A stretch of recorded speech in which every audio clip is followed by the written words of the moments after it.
My own experience during Typhoon Yolanda. It was 4 a.m. in the Friday morning of November 8, 2013, when my family was awakened by a nerving wailing of the ferocious winds. We thought it was just another normal stormy day, so we sat together on the dining table and had breakfast. After eating, as the wind and the rain got stronger, we started to feel nervous and scared. We also felt the house was vibrating and trembling because of the pressure of the wind. My brother and I was laughing, and at the same time, we were having a conversation under our dining table. When we looked outside, trees were already uprooted. A large part of our roof, flew away because of the very strong wind. At that time, windows cracked, broken into pieces. With the winds whistling loudly, our windows got broken too, and the situation was getting worse. Little did we know that the families living near the coastal area were experiencing a worse situation. In fact, we can consider ourselves luckier because our house was located on a higher geographical area. To be honest, we're clueless that the waters have escalated very quickly since we didn't receive any updates for people living near the seashore. And the signals were down at that time. Everyone was fighting for their lives. The resiliency of the Waray-Waray people was being challenged by the historic typhoon, the strongest ever recorded. More than 1,000 people lost their homes, livelihood, and properties. Most of all, Haiyan displaced millions and claimed thousands of lives. The horror brought about by Haiyan, bred by the warming waters of the Pacific, did not stop there. Different alarming stories spread like wildfire, causing unexplainable fear and paranoia.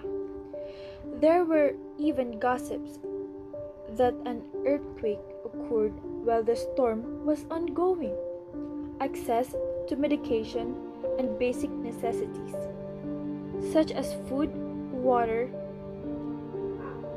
and shelter, went scarce.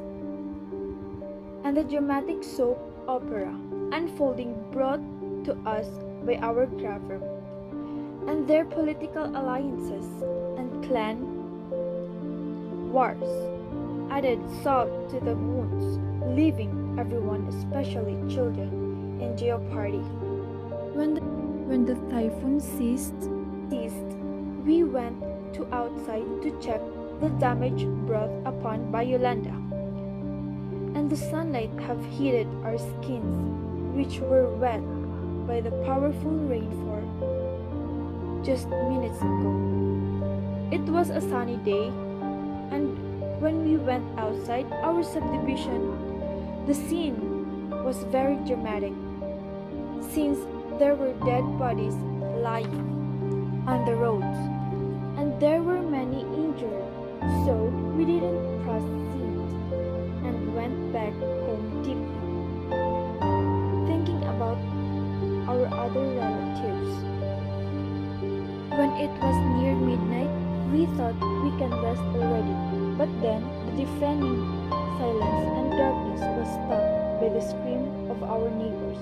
They said a tsunami was coming. With teary eyes and shaking hands, we quickly went outside and made our way on top of the mountain. Thanks to our neighbors, we got on top sooner. We spent the night there. There were designated watchers whose task is to observe if there is a movement on the ship side, which would symbolize the existence of a tsunami. but thank God it didn't happen. Typhoon Yolanda has really made an impact on who I am now. I made a lot of realizations with my experiences here in the Philippines, as in any other country vulnerable to climate change impacts. When disaster happen, it is children like me at the time who are at the risk the most. They suffer a deep trauma from going through an experience they do not understand. Imagine a child who is looking forward to get an education only to find out his school is damaged and he cannot study anymore. Imagine a child who has no access to food, health, and medical security because his parents' livelihood has been torn apart. Imagine a child who has nowhere to go because his home has been washed away. Imagine a child who used to love the ocean but he cannot even bear to look at it anymore because it is the same waters that took his family away from him. Imagine a child who no longer dreams for a future because he finds no reason to make something out of himself. Imagine a child who received no financial and emotional support, a child who has been left with no choice but to fend for himself.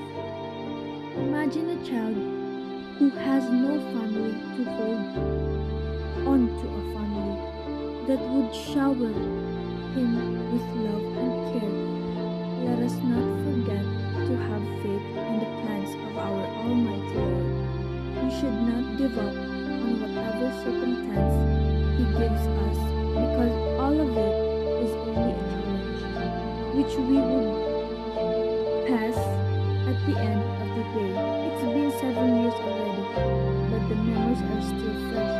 Yet, I will forever be proud that I am a Yolanda survivor. Maisuga po